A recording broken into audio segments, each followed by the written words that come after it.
Some time ago, a young boy named Bert would wander over a railway bridge near his home in Bundaberg in Queensland, watching the local ibis lazily soaring overhead. He marvelled at the ease with which the bird launched into the air, and marvelled even more how effortlessly it twitched a feather or two simply to maintain flight. He wished he could fly like the ibis. His curiosity knew no bounds and served him well in the following years. This young man grew up to become one of the world's most celebrated aviators, setting and breaking many records for endurance flying heavier than air machines. One of those records was his solo flight from England to Australia in 1928, taking less than 16 days in a single-engine Avro-Avian biplane, with no navigator, no radio, just an atlas on his knee and a compass to find his way. That aviator was Bert Hinkler. This is part of that story, and it happened at Perth Oval.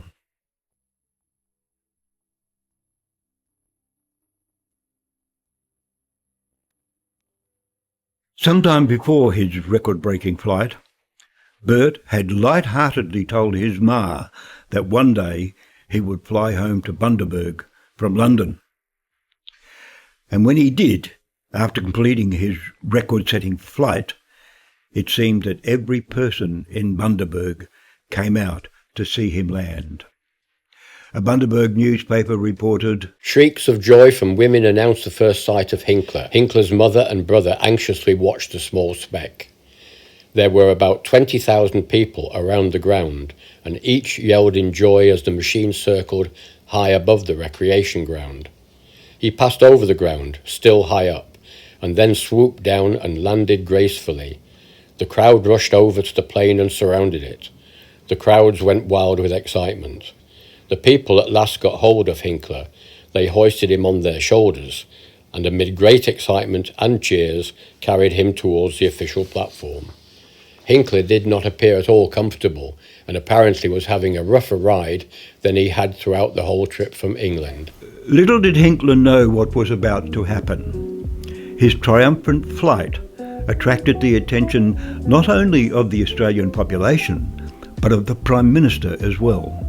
Part of his message read, "On behalf of the Government of the Commonwealth and the people of Australia, I desire to convey to you our warmest congratulations on the successful conclusion of your flight from England to Australia. I wish also to express the hope that Government may have the opportunity of welcoming you in person at the seat of Government at an early date." Bert's sense of obligation to the people of Australia was significant, and so, after realising that the whole country wanted to congratulate him, he felt he had to fly on to every state to say thank you to everybody for being so kind. And so he arrived in Perth at the end of his visits to every other capital city. The Argus newspaper in Melbourne reported that a crowd of 20,000 persons welcomed Mr. Bert Hinkler on his arrival in Perth, 10 seconds after the scheduled time this afternoon. He made a perfect landing and was most enthusiastically greeted when driven around the Oval in a motor car. Mr. Wilcock, the acting Premier, said that the warmth of the reception should be sufficient to show Mr. Hinkler how the state appreciated his wonderful flight. Bert could not believe the fuss and commotion everyone was making. He was asked to address the people of Perth from radio station 6WF. He had to wear a penguin suit, as he called it, instead of a flying suit. In his speech, he thanked the people of Perth and told them that he was very happy that his wife, Nance, would be joining him in a couple of days when the mailboat Orama docked in Fremantle. He then went on to describe the highlights of his journey.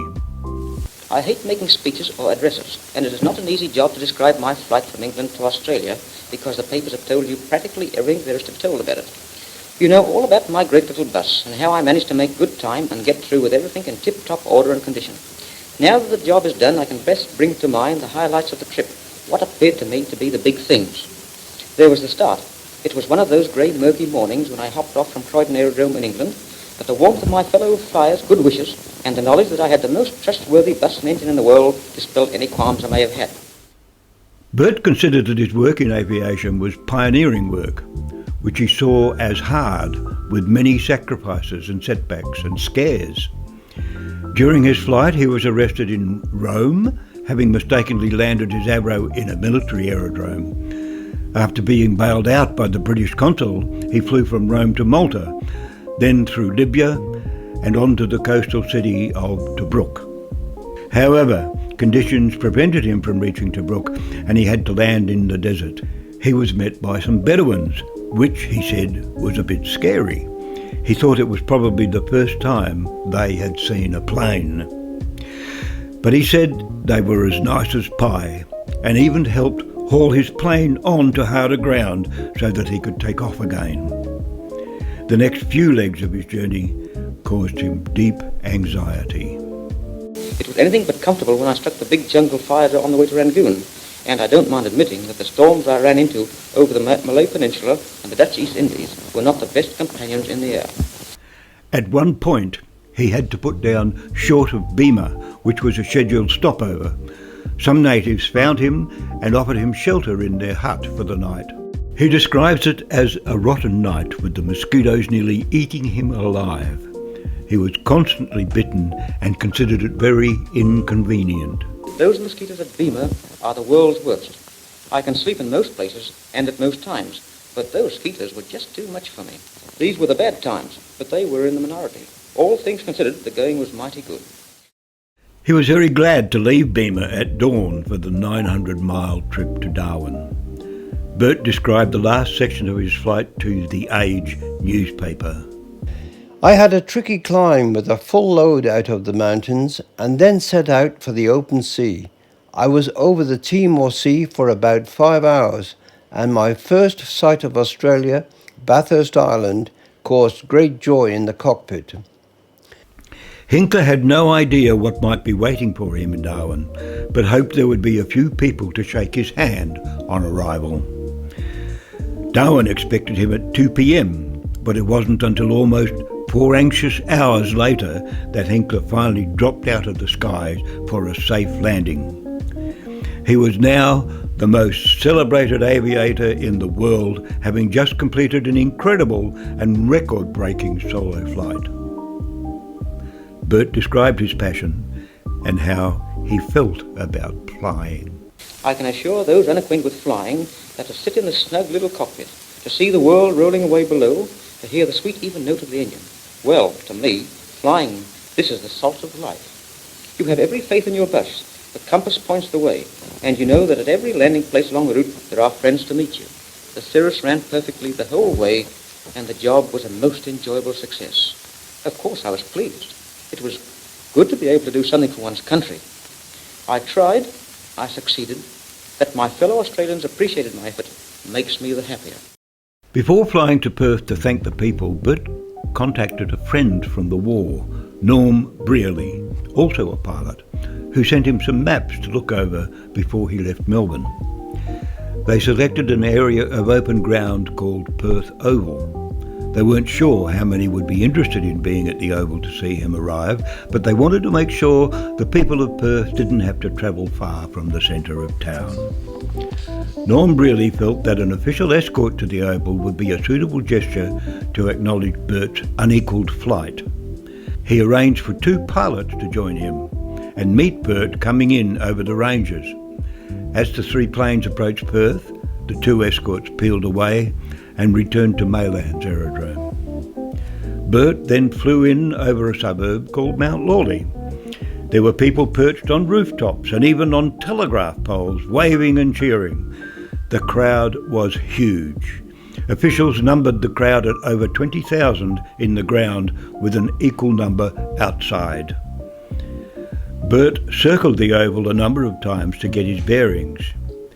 He flew over one of the most magnificent homes in Perth. He made a very sharp turn just above the trees before setting down, stopping just short of the fence at the other end.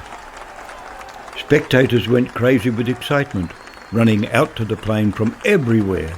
The police had to quickly cordon off the area to prevent any possible damage to the plane by the excited spectators.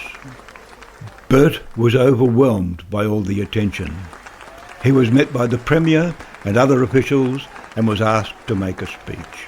He was not comfortable talking to a crowd of people, which continued to cheer and clap, the noise almost blocking out Bert's speech. He thanks the people of Perth and Western Australia for a welcome he will remember for as long as he lives. Bert was taken for several circuits of the Oval in an open car, which added to his discomfort. He wished Nance was with him to share all the attention. Eventually, he returned to his aircraft to hangar it at Maylands.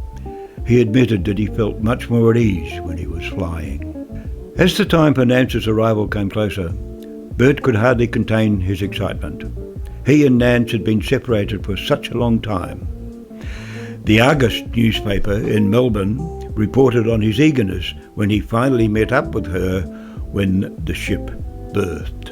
Mr. Bert Hinkler was the first man to board the Orama from the wharf at Fremantle this morning to greet his wife.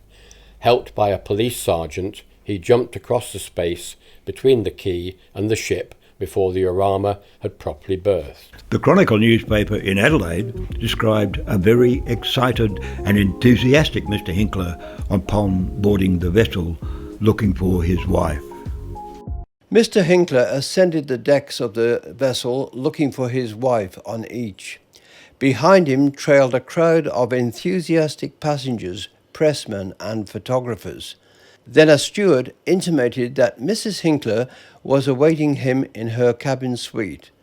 Down the passage rushed Mr. Hinkler, the steward and one pressman. Other stewards barred the rest of the crowd back. Mr. Hinkler rushed through the suite door. His wife ran to meet him, and the door closed. Bert's excitement at the arrival of Nance was to be shared with the people of Perth, who wanted to thank him in their own way. The few days after Nance's arrival, and following Bert's spectacular arrival in Perth, were crammed with numerous civic invitations, congratulatory dinners and awards. The West Australian wrote, Citizens of Perth went in thousands to the Prince of Wales Theatre yesterday afternoon when a civic reception was tendered to Mr. and Mrs. Bert Hinkler. Outside the theatre, just prior to the arrival of the airman, a large crowd gathered, and as he greeted the Mayor of Perth, Mr. J.T. Franklin, on the theatre step, a loud cheer was raised. Inside the hall, every seat was occupied, and latecomers were standing in the aisles. Rarely has such a crowd been seen at a civic reception in Perth. There was also a parliamentary lunch, a visit to Perth Boys' School where he was swamped by a very excited group of young schoolboys.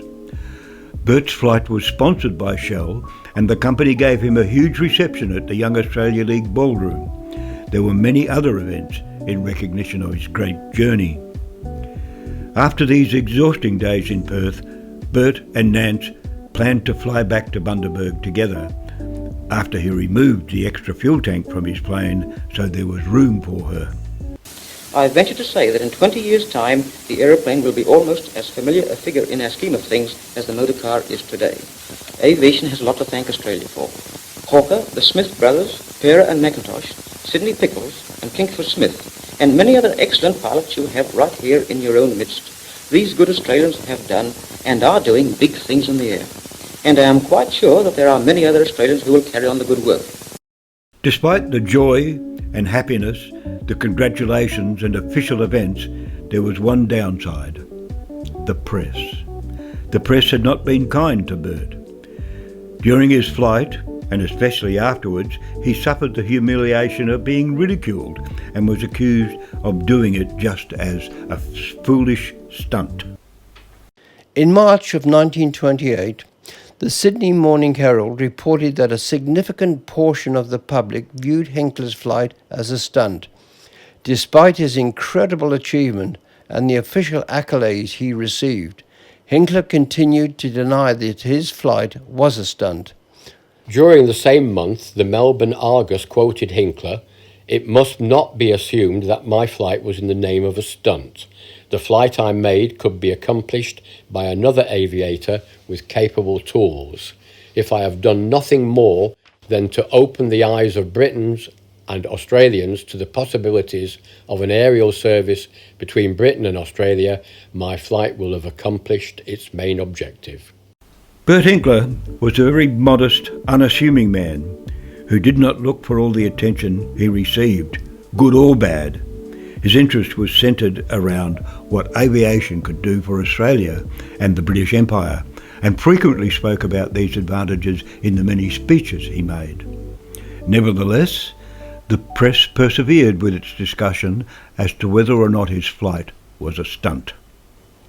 The Sydney Morning Herald, March 1928, quoted the air navigation regulations in force at the time, which stated that seaplanes, amphibians or flying boats must be used if flying over water for more than 50 miles.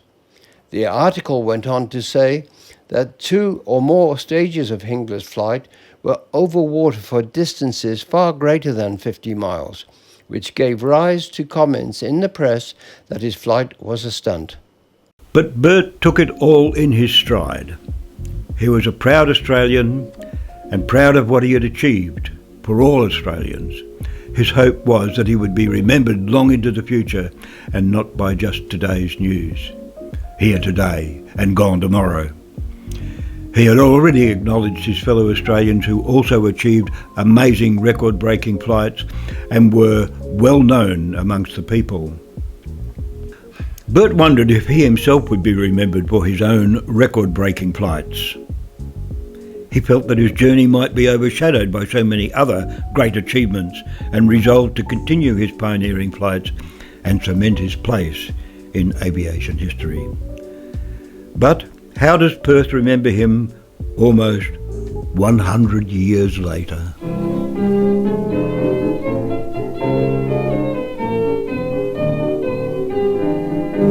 From coast to coast we all can boast and sing a toast to one who's made a name for being game. He was born with wings as fine as any bird that flies. A lucky star guides him afar. Hustling Hinkler up in the sky, fair or windy, he's flying high. Peerless, fearless, knows every cloud. The kind of a son makes a mother feel proud. Bustling Hinkler rides all alone in a little plane all his own. Hustling Hinkler showed them the way, and he's the hero of the day. This Aussie son set out for fun, he had no thought of fear, and now he's home from all the foe. The whole world's mighty proud of him, as proud as it can be, and now he's here. Come on folks, let's give a cheer.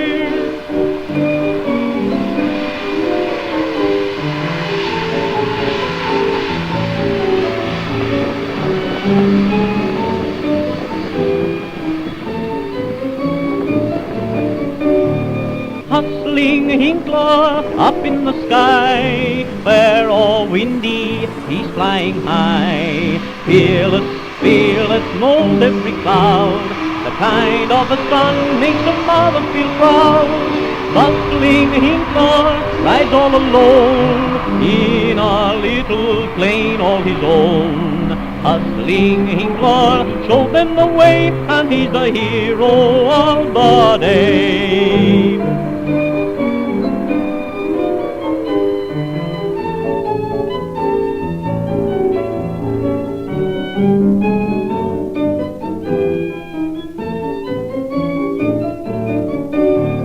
Bustling Hinkler rides all alone in a little plane all his own. Hustling Hinkler showed them the way, and he's the hero of the day.